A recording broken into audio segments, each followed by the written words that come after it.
来看高雄燕巢越世界山坡地去互偷盗60万的这个家庭本数，经过调查，目前锁定台南县华清运业者，那会该废止业者的清运许可。高雄市政府也依照废清法加重处罚，这清理费用业者全部爱负担。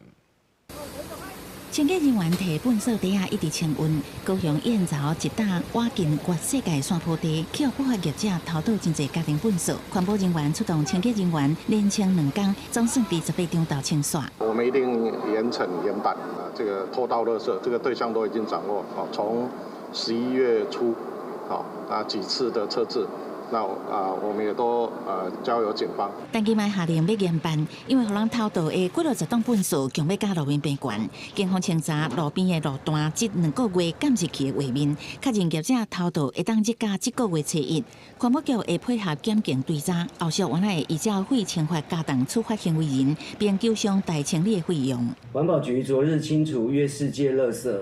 发现包含台南今年10月下旬产生的垃圾，研判为11月上旬遭人弃置。检警目前掌握数台可疑车辆，扩大侦查中。因为部分粪扫为台南来，台南市政府透过判地检查、清运车的路线来查，也有监视器的比对，锁定县华某一个业者有真大嫌疑。不过嘛，发现除了台南，也有别县市的粪扫。初步了解还有其他县市，北部的县市，对，北部的县市，对。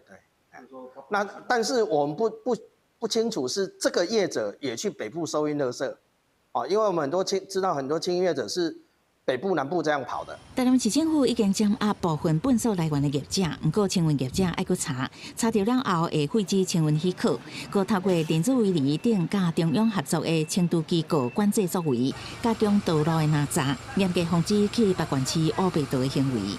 记者采访报道。